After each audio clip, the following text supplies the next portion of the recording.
Hello everyone, welcome in today's class. Today we will study Honeysuckle's first chapter, Who Did Patrick's Homework. This story depends on magical realism. Here in this chapter, there is a boy of your age whose name was Patrick. He never likes to complete his work, always find excuses for not doing his homework. But something happened in his life that made him a model kid. Let's start our chapter to find out what happened with him that changed him completely. Okay, students, start our chapter. Patrick never did homework. Too boring, he said. Patrick ने अपना homework कभी नहीं किया. He said too boring. वो हमेशा कहता बहुत boring था. He played hockey, basketball and Nintendo instead. इसके बजाय वो सारे काम किया करता था. गेम्स खेला करता था, चाहे वो हॉकी हो, बास्केटबॉल हो या इवन वीडियो गेम्स भी. He spent his time in other activities, but never did his homework. His teachers told him, उसके टीचर्स ने उसे कहा, पैट्रिक, डू योर होमवर्क और you want learn a thing. Patrick, अपना homework करो वरना तुम कुछ नहीं सीख पाओगे. एंड इट्स ट्रू, और ये सच भी था. Sometimes he did feel like an ignoramus means ignorant person. कभी कभी तो उसे ऐसा फील होता जैसे वो एक इग्नोरेंट पर्सन है, उसे कुछ नॉलेज ही नहीं है. But what could he do, लेकिन वो क्या कर सकता था. ही हेटेड होमवर्क. उसे होमवर्क करना बिल्कुल भी पसंद नहीं था. वो नफ़रत करना था होमवर्क से. Then one day he found his cat playing with a little dog. फिर एक दिन उसने पाया कि उसकी जो पेट है, उसके पास एक कैट थी. वो कैट एक छोटी सी डॉल के साथ खेल रही थी. ही ग्रैब्ड इट अवे. उसने उसे झपट लिया, उससे ले लिया. टू हिज सरप्राइज, अब उसके तो आश्चर्य की सीमा ही नहीं रही. बहुत आश्चर्यचकित हुआ, बहुत सरप्राइज्ड हुआ. इट वॉजंट अ डॉल, क्योंकि वो एक डॉल नहीं थी, बिल्कुल भी एक डॉल नहीं थी. But a man of the tiniest size, बल्कि एक छोटे से आकार का, एक छोटे से साइज़ का एक आदमी था. He had a little wool shirt with old fashion breaches.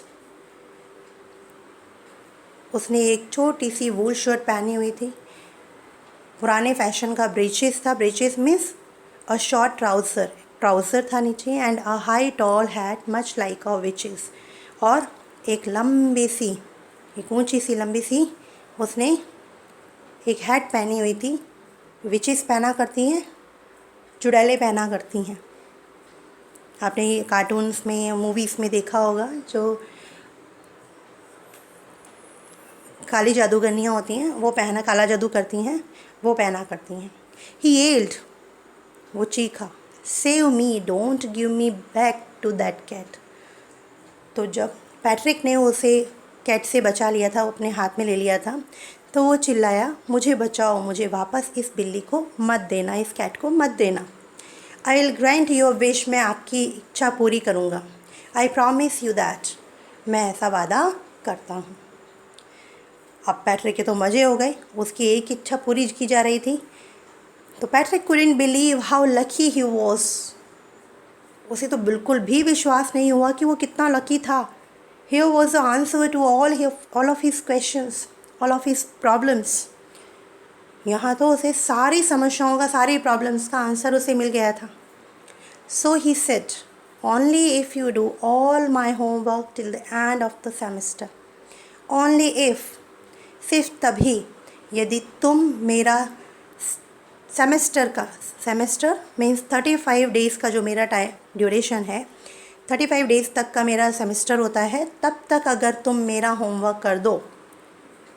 If you do a good enough job, और यदि तुमने अच्छा काम किया, I could even get S, इतना अच्छा कि कम से कम मुझे ए ग्रेड तो मिल ही सके, तो मैं तुम्हें उस कैट के हवाले नहीं करूँगा, otherwise I will give you to the cat, वरना मैं तुम्हें उस कैट को दे दूँगा।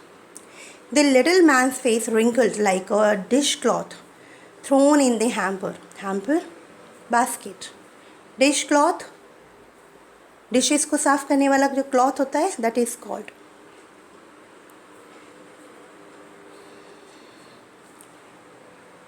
The little man's face. अब जब पैट्रिक ने अपनी विश उसको बताई तो उस छोटे से बेचारे आदमी की तो हालत ख़राब हो गई। उसका चेहरा पूरा सलों से भर गया, सलवटों से भर गया, जैसे कि एक बर्तन पोंछने वाला कपड़ा हो। ही किक्ड हिज लेग, अपना पैर मारने लगा। डबल्ड हिज फिस्ट, अपनी मुट्ठी बीची। उसे गुस्सा आ रहा था, मैंने क्यों ग्राइंड की, पता नहीं कहाँ मत फंस गया हूँ। He grimaced and scowled and pursed his lips. उसने तरह तरह की एक्सप्रेशंस अपने चेहरे पर लाने लगा, अपने होठ बीचने लगा। ओ एम आई कर्स्ड, क्या मुझे शाप दिया गया है, but I will do it. वो सोचने लगा कि किस घड़ी में मैंने इसकी इच्छा ग्रांट की थी, मुझे तो ऐसे लग रहा है जैसे कि मुझे शाप मिल गया, किसी ने मुझे कर्स कर दिया। लेकिन जो भी हो, चूँकि मैंने प्रॉमिस कर दिया है तो आई विल डू इट, मैं ये करूँगा। And true to his word that little elf begin to do Patrick's homework. और अपने शब्दों के अकॉर्डिंग वो छोटा सा एल्फ अपना होमवर्क, पैट्रिक का होमवर्क करने लगा। उसने शुरू कर दिया पैट्रिक का होमवर्क करना। Except there was one glitch, glitch means problem, difficulty, सिवाय एक डिफ़िकल्टी के, यानी उसने स्टार्ट कर दिया होमवर्क करना लेकिन उसके बीच में भी एक प्रॉब्लम आने लगी। The elf didn't always know what to do. Elf को हमेशा पता नहीं होता था कि उसे क्या करना है। एंड ही नीडेड हेल्प, और उसे हर बार जब भी वो होमवर्क करता उसे हेल्प की ज़रूरत होती। Help me he would say, मेरी हेल्प करो हमेशा कहता। And Patrick would have to help, और पैट्रिक को उसकी हेल्प करनी पड़ती। इन वॉट एवर वे, जिस भी तरीके से हो, चाहे बुक्स अरेंज करके, चाहे नोट्स बना के, चाहे उसे एक्सप्लेन करके, हर बार पैट्रिक को किसी न किसी फॉर्म में उसकी हेल्प करनी पड़ती थी। I don't know this word, the elf squeaked while reading Patrick's homework. जब वो पैट्रिक का होमवर्क रीड करता तो अपने पैट्रिक का होमवर्क रीड करते हुए चीखते हुए कहता, आई डोंट नो दिस वर्ड, मुझे तो ये वर्ड पता ही नहीं है, मैं जानता ही नहीं हूँ। गेट मी ए डिक्शनरी, मेरे लिए डिक्शनरी लेकर आओ, डिक्शनरी दो मुझे। नो, व्हाट्स इवन बेटर, नहीं, या फिर जो उससे बेटर हो इस वर्ड का मीनिंग मेरे लिए बताने के लिए वो करो। लुक अप द वर्ड देखो, and sound it out by each letter, और इसे एक एक लेटर से रीड करो। When it came to maths, और जब मैथ की बारी आती तो बच्चों उसकी तो और भी ज़्यादा हालत ख़राब हो जाती। Patrick was out of luck, Patrick की तो हालत ख़राब हो जाती। What are time tables, the elf shrieked, elf चीता, ये टाइम टेबल्स क्या होती हैं? We elves never need that, हम एल्स को तो इनकी कभी ज़रूरत ही नहीं पड़ी।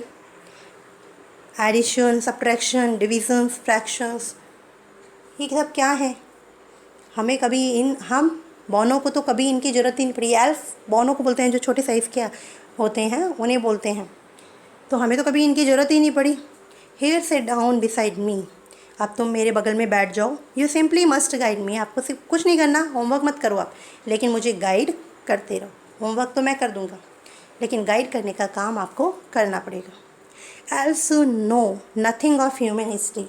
अब हिस्ट्री की बात आती तो वो और भी डिफ़िकल्ट था, क्योंकि वो एल्फ था और उसको एक एल्फ था और उसे ह्यूमन हिस्ट्री के बारे में कोई नॉलेज नहीं थी। To them it's a mystery, उनके लिए तो ये एक रहस्य ही है। So the little elf already a shouter just got louder, तो वो छोटा सा एल्फ हमेशा चीखता रहता, चिल्लाता रहता, उसकी चीख और तेज हो जाती। So go to the library, I need books, चिल्ला कर कहता, लाइब्रेरी जाओ, मुझे बुक्स की आवश्यकता है। मोर एंड मोर बुक्स, ज़्यादा और ज़्यादा books, and you can help me read them too, और तुम मेरी उन्हें रीड करने में भी हेल्प कर सकते हो, यानी तुम्हें उन्हें मेरे लिए रीड करना है। As a matter of fact Every day in every way that little elf was a nag. अगर बात करें तो हर दिन हर तरीके से वो छोटा सा नैग एक परेशानी बन गया था। हमेशा पैट्रिक को परेशान करता रहता है, अब ये करो, अब वो करो, अब ऐसा करो, अब मेरी इस तरह से हेल्प करो। Patrick was working harder than ever. Patrick को पहले से कहीं ज़्यादा मेहनत करनी पड़ रही थी। And was it a drag, and it was very dull और इंटरेस्टिंग, अनइंटरेस्टिंग। उसे इसमें बिल्कुल भी मज़ा नहीं आ रहा था, बहुत ही अनइंटरेस्टिंग था, बोरिंग था।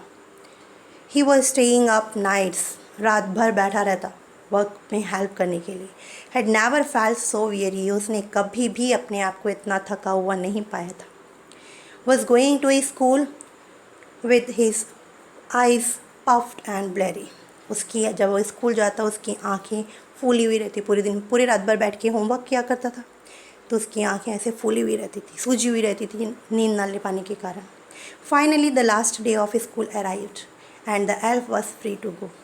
अंत में अंतिम दिन भी आ गया स्कूल का और एल्फ जाने के लिए आ जाता।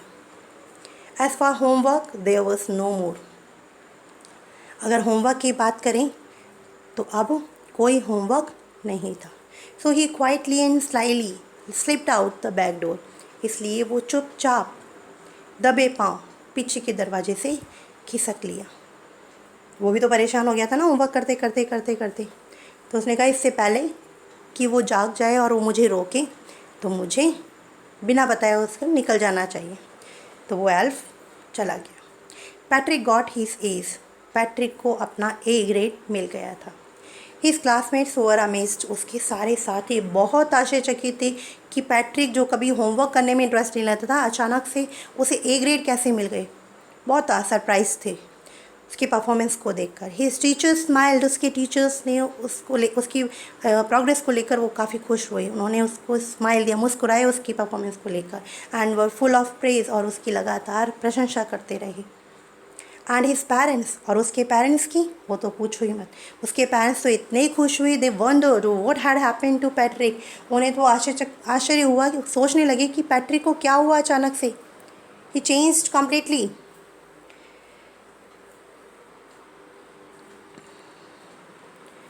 ही was now the model kid, अब वो एक आदर्श बच्चा बन चुका था।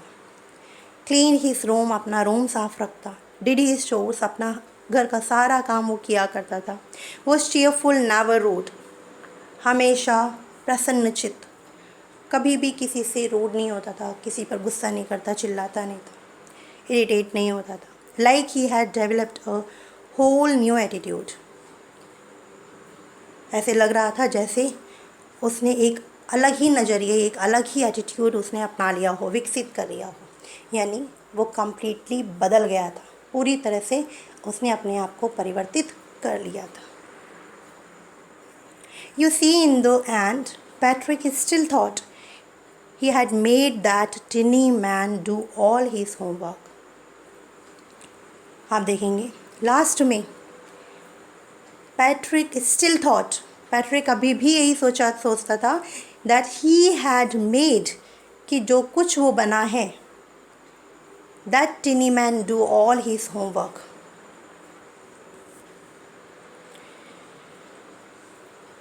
कि उस छोटे से व्यक्ति ने ही सारा होमवर्क उसका किया था।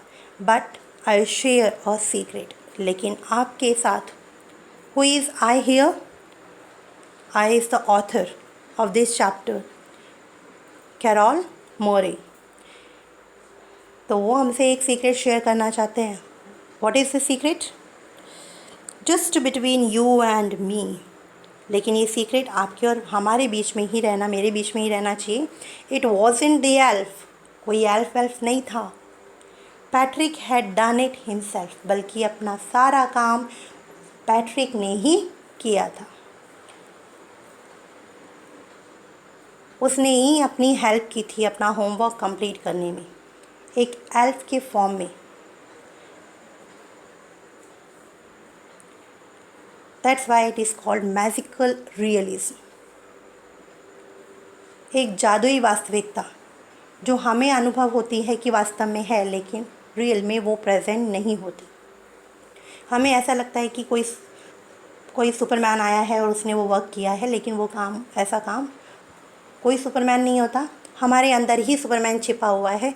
कोई भी काम करना होता है हम खुद करते हैं, कोई सुपरमैन नहीं। Okay students, I hope that you have understood this chapter.